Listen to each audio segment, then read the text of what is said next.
ওম শান্তি। আজ 25 জানুয়ারি 2026 আমরা অব্যক্ত বাপদাদার অব্যক্ত মধুর মহাবাক্য শুনব। এই অব্যক্ত মধুর মহাবাক্য অব্যক্ত বাপদাদা 2 এপ্রিল 2008-এ শুনিয়েছিলেন। ওম শান্তি। আজকের মুরলির টাইটেল, এই বছর 4টে সাবজেক্টেই অনুভবের অথরিটি হও, লক্ষ্য আর লক্ষণকে সমান বানাও। আজ বাপদাদা নিজের চারিদিকের সন্তুষ্ট থাকা সন্তুষ্ট মণিদের দেখছে। প্রত্যেকের চেহারায় সন্তুষ্টতার চমক দেখা যাচ্ছে।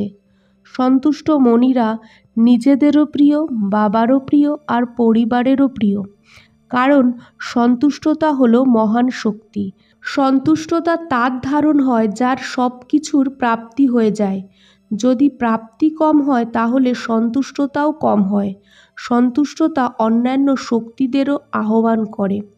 সন্তুষ্টতার বায়ুমণ্ডল অন্যদেরও সন্তুষ্টতার ভাইব্রেশন দেয়। যে সন্তুষ্ট থাকে তার নিশানি হলো সে সদা প্রসন্নচিত্ত দেখতে হবে। চেহারা সবসময় হর্ষিত মুখ অর্থাৎ হাসি খুশি থাকে।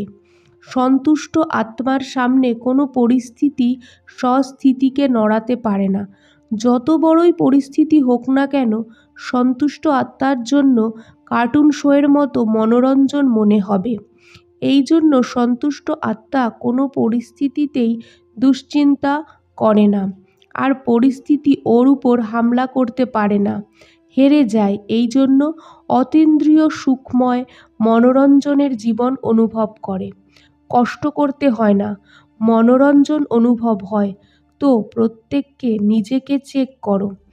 চেক করতে তো পারো, তাই না? পারো তো?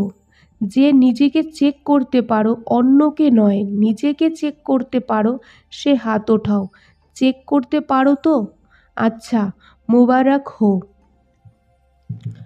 বাপদাদা বরদানও ভিন্ন ভিন্ন রূপে অমৃতবেলায় এটাই দেয় যে খুশি থাকো, আবাদ থাকো। রোজ বরদান অবশ্যই পাও।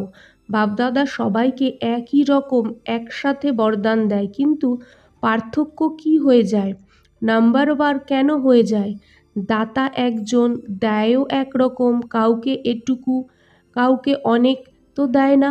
মন খুলে দেয়, তাহলে পার্থক্য কেন হয়ে যায়? এর অনুভবও সবার আছে, কারণ বাপদাদার কাছে এই আওয়াজও পৌঁছায়। কোন আওয়াজ পৌঁছায় জানো তো, তাই না? কখনো কখনো একটু একটু এই আওয়াজ এখনো আসে। বাপদাদা বলেছে ব্রাহ্মণ আত্মার জীবনের ডিকশনারি থেকে এই দুটো শব্দ বের করে দেওয়া উচিত। বাবা অবিনাশী, খাজানাও অবিনাশী, আপনারাও অবিনাশী শ্রেষ্ঠ আত্মা। তাহলে কোন শব্দটা হওয়া উচিত? কখনো কখনো না সদা? সব খাজানার আগে চেক করো, সব শক্তি সদা আছে, সর্বগুণ সদা আছে। আপনাদের সবার ভক্ত যখন আপনার গুণ গায় তো কি বলে?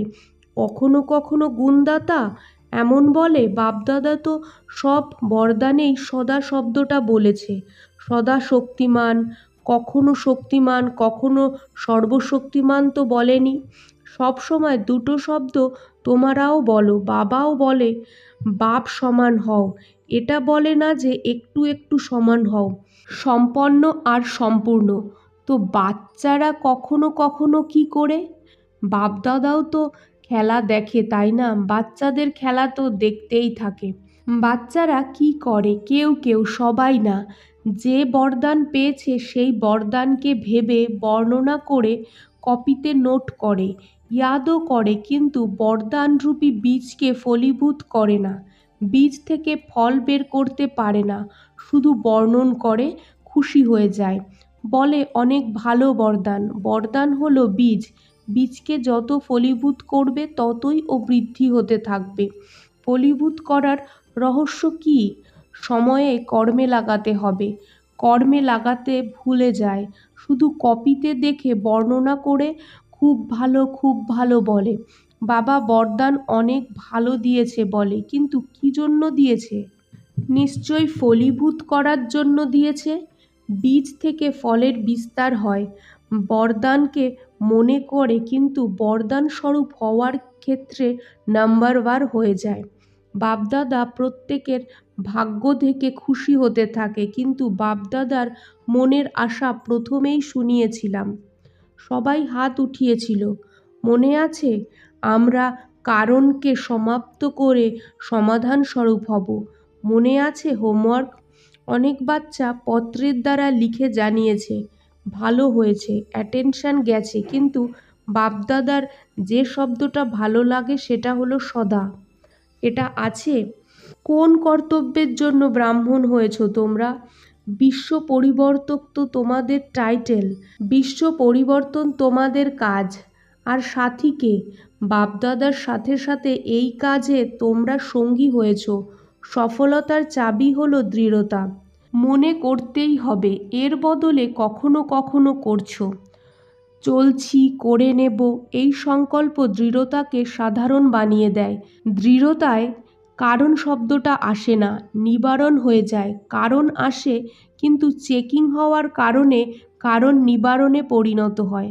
বাবা রেজাল্টে দেখেছে যে জ্ঞানী, যোগী, ধারণাস্বরূপ, সেবাধারী, 4টে সাবজেক্টে প্রত্যেকে যথাশক্তি জ্ঞানীও আছে, যোগীও আছে, ধারণাও করেছে, সেবাও করেছে, কিন্তু 4টে সাবজেক্টে অনুভবস্বরূপ, অনুভবের অথরিটি এর কমই দেখা গেছে। অনুভবী স্বরূপ জ্ঞান স্বরূপের অনুভব স্বরূপ, অর্থাৎ জ্ঞানকে নলেজ বলা হয়।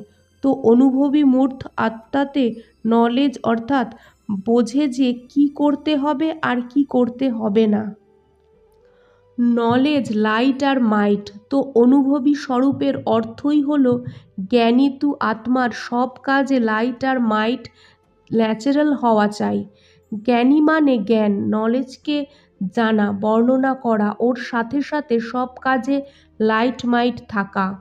অনুভবের স্বরূপে সব কর্ম ন্যাচারাল, শ্রেষ্ঠ আর সফল হবে। কষ্ট করতে হবে না, কারণ জ্ঞানের অনুভব মূর্ত। অনুভবের অথরিটি সব অথরিটি থেকে শ্রেষ্ঠ।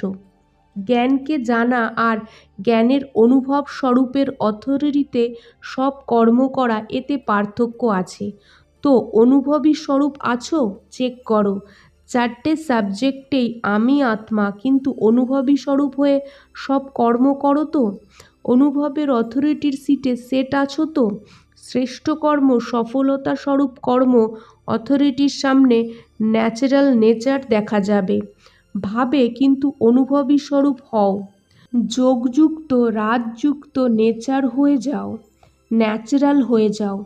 ধারণাতেও সর্বগুণ সব কাজে সব সময় দেখা যাবে। এমন অনুভবী স্বরূপে সদা থাকবে। অনুভবের সিটে সেট হওয়া, এর অ্যাটেনশন রাখবে, এটা অবশ্যই করবে। অনুভবের অথরিটির সিট খুব মহান। অনুভবকে মায়াও মেটাতে পারে না, কারণ মায়ার অথরিটি থেকে অনুভবের অথরিটি অনেক গুণ উঁচু। ভাবা একরকম, মনন করা আর এক রকম, অনুভব স্বরূপ হয়ে চলা, এখন এটা প্রয়োজন। তো এখন এই বছর কি করবে? বাপদাদা দেখেছে একটা সাবজেক্টে মেজরিটি পাস আছে। কোন সাবজেক্টে? সেবার সাবজেক্টে। চারিদিক থেকে বাপদাদার কাছে সেবার রেকর্ড খুব ভালো ভালো এসেছে। 4টে সাবজেক্টেই ভালো নম্বর পেতে হবে। যদি একটাতেও কম মার্কস হয়ে যায়, তো পাস উইথ অনারের মালা বাপদাদার গলার হার কিভাবে হবে? যে কোনো রূপে হার খাওয়া বাচ্চা বাবার গলার হার কি করে হবে? বাপদাদার গলার হার হওয়ার জন্য বাবা বলে, এখন তীব্র গতিতে উর্তিকলায় উড়তে থাকো আর নিজের উর্তিকলার ভাইব্রেশনের দ্বারা বায়ুমণ্ডলের সহযোগের বায়ুমণ্ডল ছড়াও। যখন প্রকৃতির জন্য তোমরা সবাই চ্যালেঞ্জ করেছো কি প্রকৃতিকেও পরিবর্তন করেই ছাড়বো, তো মানুষের দুঃখ আর অশান্তি থেকে বের তো করতেই হবে, তাই না? এক তো তোমরা চ্যালেঞ্জ করেছো, আর 2 নম্বর বাবাকেও প্রতিশ্রুতি দিয়েছো যে আমরা সবাই বাপদাদার কাজের সাথী, পরমধামেরও সাথী, আর রাজ্যতেও ব্রহ্মা বাবার সাথী থাকবো। সাথে চলবো, সাথে থাকবো, আর এখনও সাথে আছি। তো বাপদাদার ইশারা হলো আচানক আর এভার রেডি। বাবার মনের আশাকে পূর্ণ করা, আশার প্রদীপ হতেই হবে। বাবার আশা তো জানোই, হতে হবে, হয়ে যাব, দেখে নেব, যেভাবে হতেই হবে সে হাত ওঠাও। দেখো ক্যামেরায় দেখা যাচ্ছে, বাপদাদাকে খুশি তো খুব ভালোই করো। বাপদাদাও বাচ্চা ছাড়া একা যেতে পারে না। দেখো ব্রহ্মা বাবাও তোমাদের জন্য মুক্তির গেট খোলার জন্য অপেক্ষা করছে, অ্যাডভান্স পার্টিও অপেক্ষা করছে। আমরা জোগাড় করছি, আমরা অপেক্ষা করব না। দৃঢ়তা তোমাদের জন্মসিদ্ধ অধিকার। এই সংকল্পকে অনুভবের স্বরূপে নিয়ে আসো। চেক করো যেটা বলি সেটা অনুভব করি। প্রথম শব্দটাই হলো আমি আত্মা। এটাকেই চেক করো। এই আত্মা স্বরূপের অনুভবের অথরিটি আমি, কারণ এই অনুভবের অথরিটি হলো নাম্বার 1। আচ্ছা, যে কোনো পরিস্থিতিতে নিজের সহস্থিতিতে থাকতে পারো? মনের একাগ্রতা, আচ্ছা 3 বিন্দু স্মৃতিস্বরূপ হতে পারো? ব্যাস, ফুল স্টপ। আচ্ছা, এখন 1 সেকেন্ডে শ্রেষ্ঠ সমান বাপদাদার দিল তখ্ত নশি, এই সমানের নেশায় স্থিত হয়ে যাও। তখ্তনশী আত্মা, এই অনুভবে লাভলীন হয়ে যাও। আচ্ছা, চারিদিকের অতি লাভলি, সদা বাবার ভালোবাসায় লীন থাকা, সদা সমানধারী, স্বরাজ্য অধিকারী বিশেষ আত্মাদের গুড মর্নিং। আজকের বরদান, ধর্ম আর কর্ম এই দুটো ঠিক ব্যালেন্স রাখা বাচ্চারা দিব্য শ্রেষ্ঠ বুদ্ধিমান ভব। কর্ম করার সময় ধর্ম অর্থাৎ ধারণাও সম্পূর্ণ, হয়তো ধর্ম আর কর্ম দুটোই ব্যালেন্স ঠিক হবে তো প্রভাব বাড়বে। এমন নয় যে যখন কর্ম শেষ হয়ে গেল তখন ধারণা স্মৃতিতে এলো। বুদ্ধিতে দুটো কথারই ব্যালেন্স ঠিক হলে তখন বলবে শ্রেষ্ঠ বা দিব্য বুদ্ধিমান, নয়তো সাধারণ বুদ্ধি। কর্মও সাধারণ, ধারণাও সাধারণ হয়ে যায়। তো সাধারণতায় সমানতা আনতে হবে না, কিন্তু শ্রেষ্ঠতায় সমানতা আনতে হবে। যেমন কর্মশ্রেষ্ঠ তো ধারণাও শ্রেষ্ঠ হবে।